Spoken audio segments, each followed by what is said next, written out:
Well, hello everybody. Easter Sunday. Me and John Percy, Weston Dunes. John had a quick fly on the Cherokee first, and I had to run up to the car and grab the camera and get back and catch some of his flight. And then it was quite strong first thing, and then it eventually picked up through the day, and it was doing 30 mile an hour on the beach and 40 odd on top of the hill. Anyway, after John landed, we carried back up. We only had to carry up about 10 foot, just on that mound you can see where the dog stood. And we could have took off most of the day on the beach, literally, but by going up on this little mound, it gives you wingtips that little bit of clip, because it was rough. I mean, it was rough.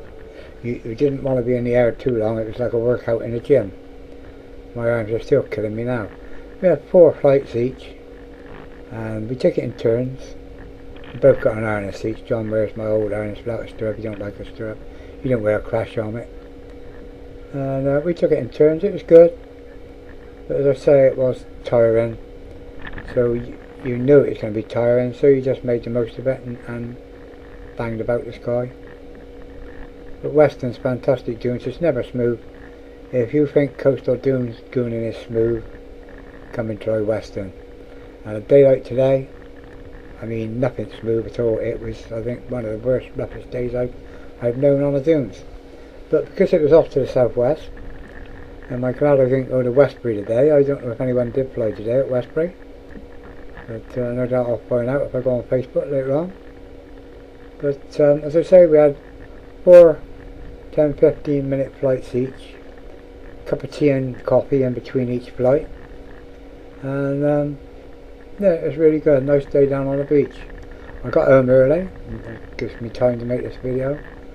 Settle down for the night, wait for the missus to come back from bingo and have a nice drink tonight. And then figure out if there's any flying tomorrow, or whether I'm going back down a boat or glide in the next few days. Anyway, another cup of tea, another cup of coffee. John likes his coffee. And John has another flight. And as I say, John doesn't very often get on a bar. He doesn't put a stirrup in. He, I don't know, he just likes flying on the sidebars. He don't mind the turbulence. He's the same as me, but bearing in mind John's 74 years of age. We don't do bad for 2 old farts. I'm 69 in about 5 months' time, and John's 64. So when you're talking like 70-year-olds flying around the sky, even in this sort of turbulence, I'm not moaning. Mind you, I'm totally shattered now after a day down there. But we had a fantastic day. Of course, in the van in the meantime, I hadn't seen John for 2.5 years. I never realised that. And he hadn't seen my red van. So how time flies. I didn't realise it was 2.5 years since I've seen him. Jason bored. I could have texted him, but Jason hasn't been down the dunes for a while. There's John coming in for a landing. It's good fun down the dunes. I don't know if they flew inland today, but as I say, it was the strongest, the worst of the flight. My last flight was the worst. You're talking 30 mile an hour on the beach and 40 odd over the top. Mind you, you don't go anywhere near the back. You stay in the upgoing area right at the front. But it's a shame when you're taking off like this, you can't put the camera at a better angle. But I suppose this is the best angle there is to see the dunes. There's the golf links over the back of the dunes. And Jason Board actually one day got blown over the back, and the dunes go down into the golf links the same as they go up the front on the beach. But John was telling me Jason got blown over the back, and he had the sense to realise that he was going over the back. There was nothing he could do about it, and if he'd have landed immediately going, he'd have been in a rotor. So he just turned downwind with the height he had, and he went to the far side of the golf link, spun it round on the wingtip at the last minute, and did a perfect landing. So even there, if you get blown over the back, if you're ready, you can survive it. It's funny because I said to John about that's what I'd do if I ever thought I was going over the back. And without he told me the story of what happened to Jason. Jason's flown hours and hours. I'm not sure, but I think he flew all night on these dunes once. He took off and flew from, I think, 7 o'clock at night till 7 o'clock in the morning. So he's a good flyer, Jason, though. He likes chucking it about like me, but he also likes scratching right down along. He jump in the A-frame. John does. I do. I used to, but I haven't got the strength to do it anymore. But Jason will jump in the A-frame, zoom down. One day he grabbed all my dog. I think it's frightened the death out of my dog. Just messed it up. The dog wouldn't go out with him. But as I say, if you don't know flying until you've done dune gooning, especially at Weston. I see all the videos of dune gooners on all over the world, and I get jealous because they got such smooth sights. But Weston, as I say, if it's on the ridge or coming off from the northwest, it's never very good. It needs to be coming out. There's John going again. It needs to be coming off from the southwest, but when it comes from the southwest, it means it's coming over Breen Down. So by the time it hits us, it's rotoring all down the side of Breen Down, and by the time it gets to we're catching a rotor. We had a few blobs today, thermals. Now there's John coming in, he likes jumping in the A-frame. I used to do it. You can stand. Once you're in the A-frame, it takes pressure off. It's quite easy. You can sort of lean back and let the harness take your weight on your back. But as I say, I can't do it no more. I just ain't got the strength. For me, this was like a workout in the gym today, and my arms are killing me. Well, it ain't so much my arms, it's my wrists more than anything. But we had a good day. Come the end of the day, we could have took off literally in front of the dunes all day.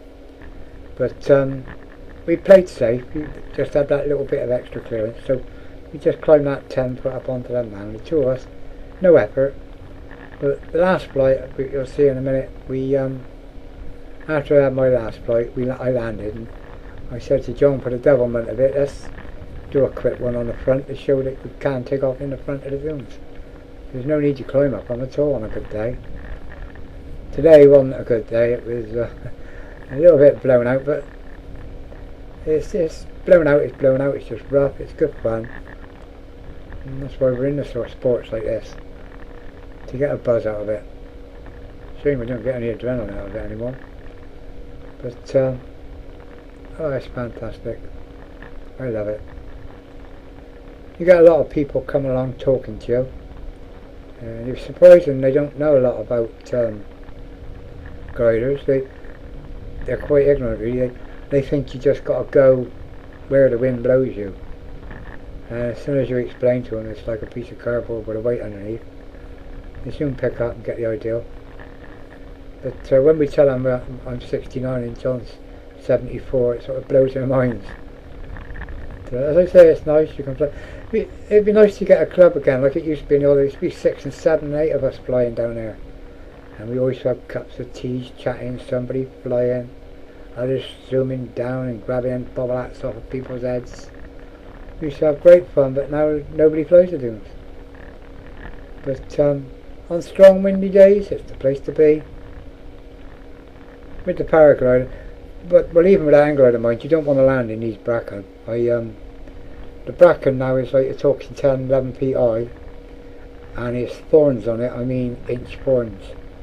So you land in the bracken, you get off the glider, you drop through to the roots and climb out through the roots, and then hope all your mates are going to play ball and out and get the glider out.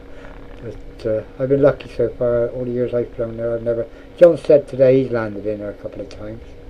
But he's flown there a day. He's been flying there for 40 years with Jason Board. I think Jason sort of pioneered the dunes 40 odd years ago. They used to teach down there. They used to have people flying down there the first day.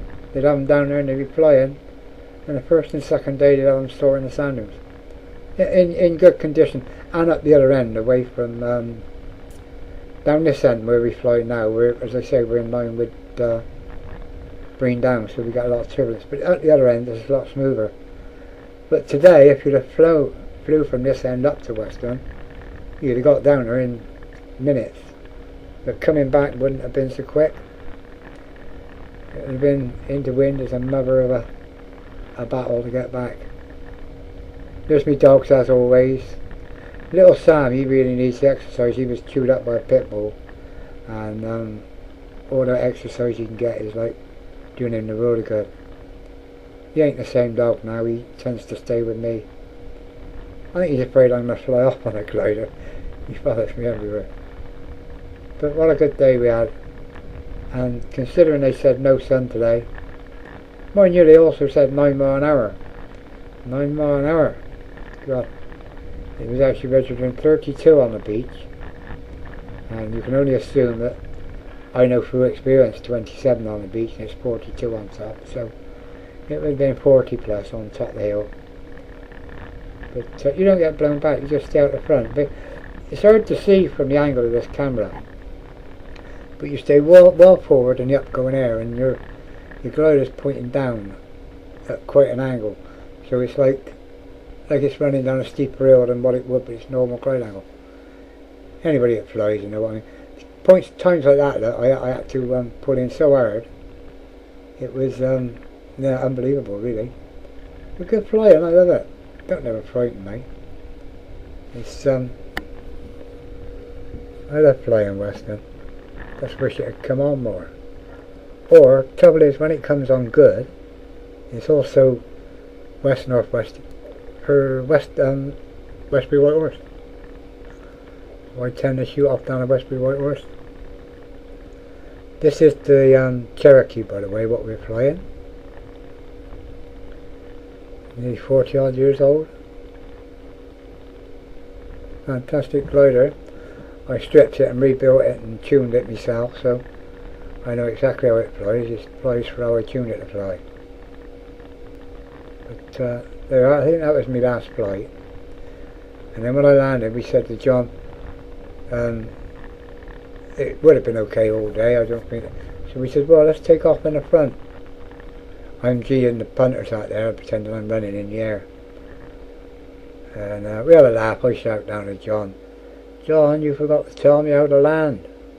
And they all look around and I said, God, he sent him off, he ain't told him how to land. Yeah, so me and John just walked back now to where the sand just starts to slope up towards the hand dunes, and you're about like a little 2 foot, 3 foot rise there. So just for sheer devilment to show it could be done in these sort of wind speeds, John got in, clipped in and had a quick flight straight from the beach. No climbing up. On the beach, chuck the bar out, and you've got to chuck the bar out because when you're stood there, the glider just wants to point downwards because you're in upgoing air. But you throw the bar out and you just like on a lift, up you go. As I say, John don't like the stirrup. He does now and then, but this one at the moment hasn't got a stirrup on with the harness he's flying. I'll have to get the cord and put back on there for him. But he's from the old school, John. He signed me off many years ago. He was an observer, and he signed me off for me Pilot 1 and Pilot 2 and that. And when I got back in hang gliding, BHPA, as they are now, lost all the records. God, I had some fun with them.